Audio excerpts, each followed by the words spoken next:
Hey guys, welcome back to ArtosisCasts. Today we're going to take a look at Hero going up against Shinee. I haven't casted a Shinee game in a while.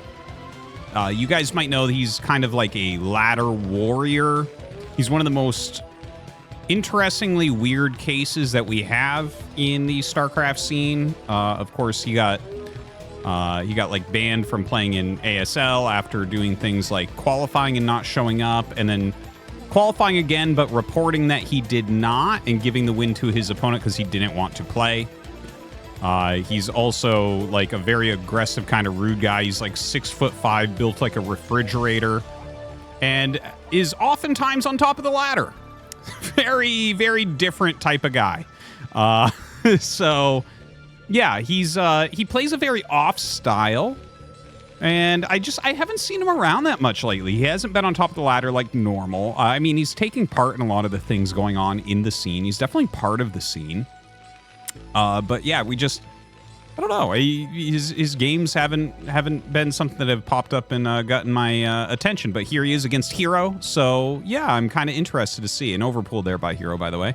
We are on Metropolis. And, you know, I think that this is a reasonable map for the way that Shinee plays. Shinee is kind of like stylistically in this matchup. You could liken him to Royal or Bishop or something like that. Sock, maybe. Like, I mean, obviously every Terran will sometimes go SK Terran, stuff like that. Shinee is more likely to do things like vulture openers or wraiths. You know, like he definitely has a pretty wide range of strategies that he utilizes. He's a very off meta Terran, generally speaking. So I think his games can be pretty interesting because of that. So yeah, taking a look here, it does look like it'll just be a regular barracks expansion. I don't really foresee him going for anything too crazy on this opener, since we don't see the gas as of yet. And the overpull here from Hero, it's just a safety precaution. You know, when you play someone very off meta like Shinee, an 8 racks is going to be pretty common, since it goes into things like a fast factory pretty often overall. So yeah, a few lings coming out, but he's got a wall, so there's really no issue here whatsoever. You're generally just going to put like one SCV there just to be safe and get your expansion going. So yeah, while we kind of wait for this game to get into a more normalized position, well, it is kind of normalized, right? But nothing's going to happen for a little bit, so I want to take this moment to thank you guys for checking out ArtosisCasts. You know, if you're watching this on the day it came out, the ASL finals for the final season of this year was just released. So definitely do check that out. It was a great season of ASL. Really enjoyed this one. People have been asking me a lot what my rankings for the seasons are. I would put this season in like a top 3-ish as far as entertainment goes, maybe a top 4-ish. I think last season, this season, and like season 6 or so, just amazing seasons that pop into my mind. I'm sure that I'm missing something in there, but anyways, it's been a pleasure to cast the ASL, and I hope that you've enjoyed all this StarCraft content. And look, it is a fast factory. But yeah, don't forget, of course, ArtosisCasts will continue on each and every day. You know, haven't missed a day in a very long time. Not planning to either. So, taking a look at these builds, right? Like, looks very normal from Hero. It's an overpull, 2-hatch layer into a very fast spire here. And it looks like he wants to maybe get a 3rd hatch. It's pretty normal for Hero. He likes to do that. He doesn't make a 3rd hatch elsewhere too often. Looking at Shinee's side, this is very Shinee, right? He took a fast expansion, and it looks like he'll be going into mech. All right, cool. This is kind of why I tuned into this one. I don't really have any interest, honestly, watching Shinee go for like a regular SK Terran style. There's only a few people I think that are really good at SK Terran at this point.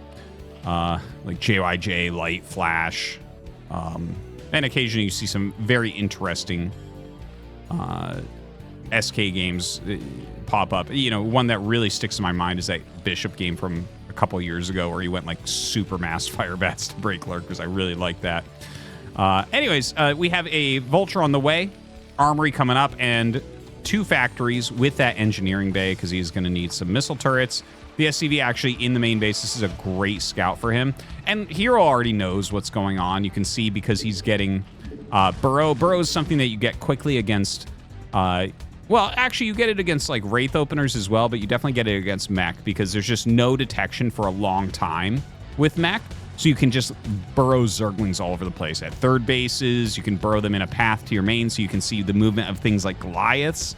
And of course, if something gets in like vultures, you can always just burrow all your drones. And without that detection, there's not much that Terran can do to really deal the damage that they were looking for.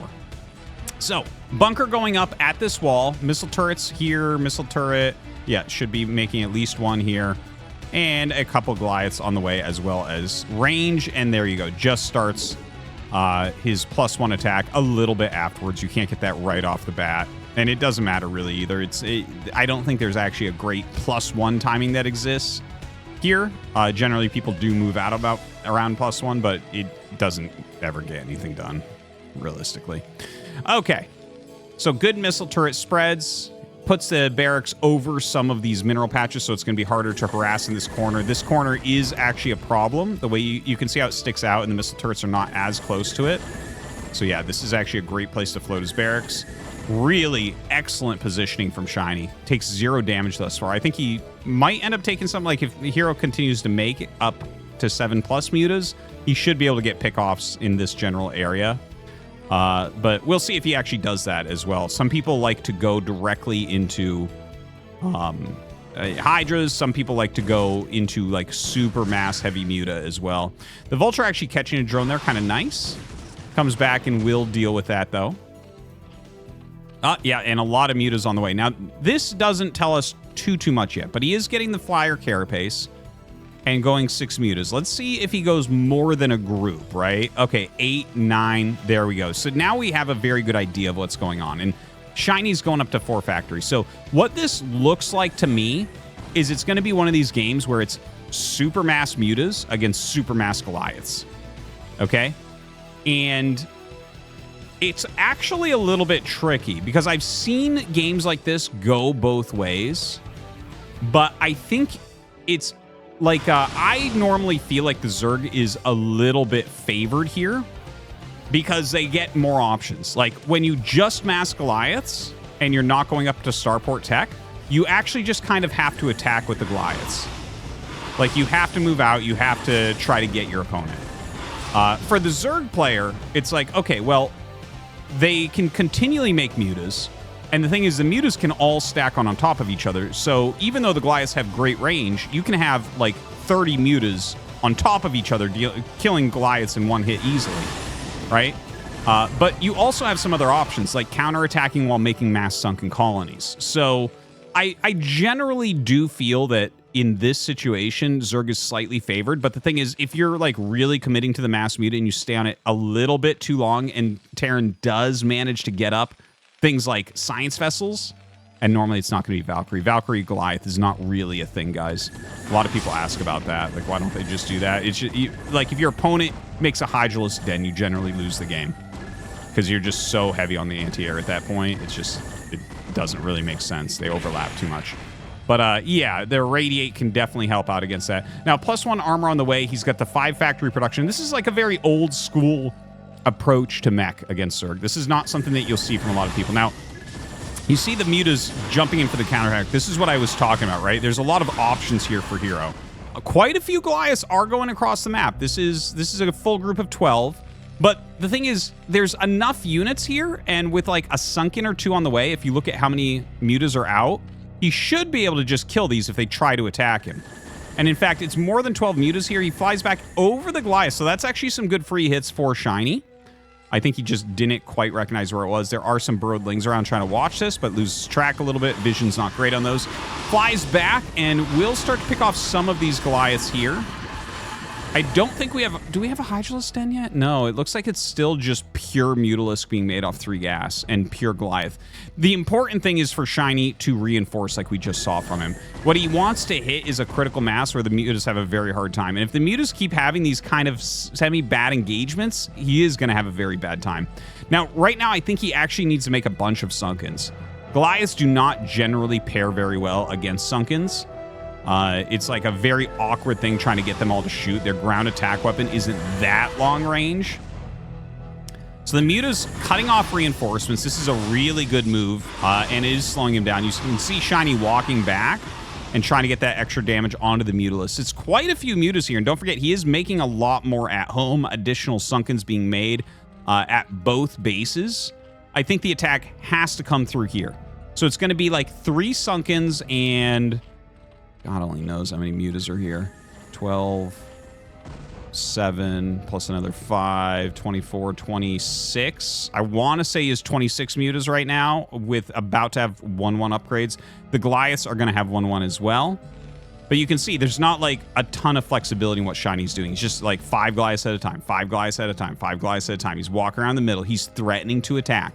Third base coming up. Lots of more Goliaths coming out. And you can see there's like a lot of vision. He sees, okay, there's a reinforcement occurring. More drones being made here. This is really interesting because we're going to get some good data here. Generally, games come to a head with these two strategies by now, or we see Starport added.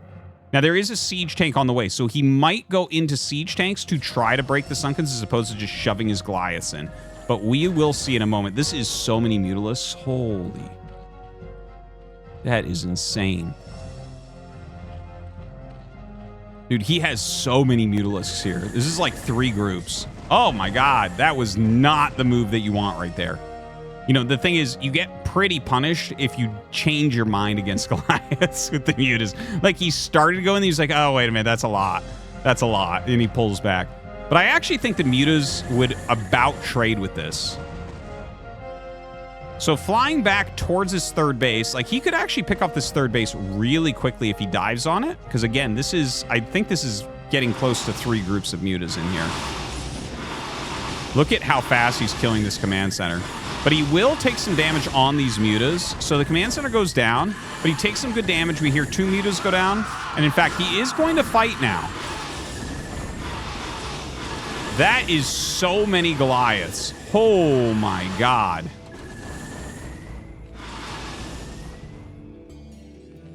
+2 flyer carapace is on the way. A couple of Lings being made. That's kind of interesting. A lot more Mutas still popping. And a new base. Huh. Okay, he's going to start throwing down some sunken colonies. So, I don't know if this is going to end up paying off, because I think Shinee was like... Well, here's the thing. Shinee's all in at this point. Like, very, very all in. He is making another command center his main base, but he's made a couple siege tanks. He's on nothing but Goliaths, no additional upgrades, no additional tech.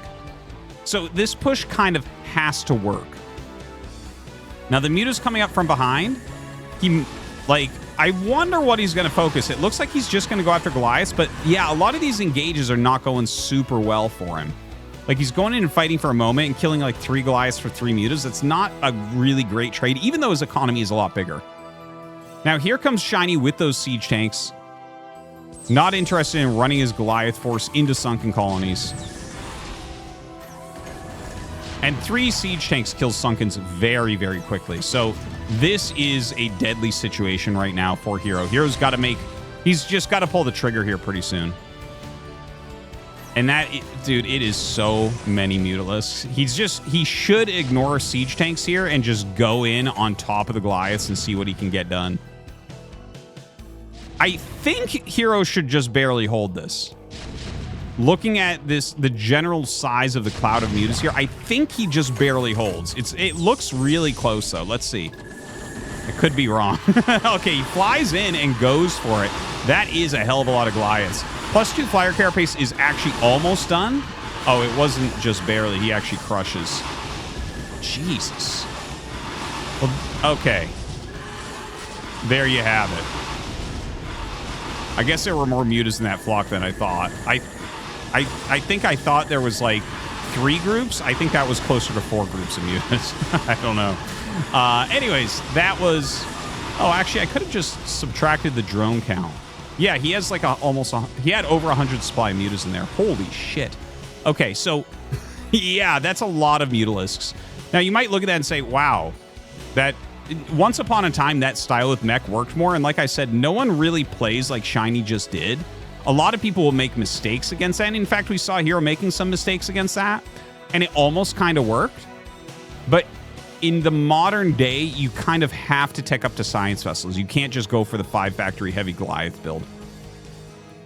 So anyways, there it is. There's the game. Hope that you guys enjoyed Supermass Mute against Supermass Goliath.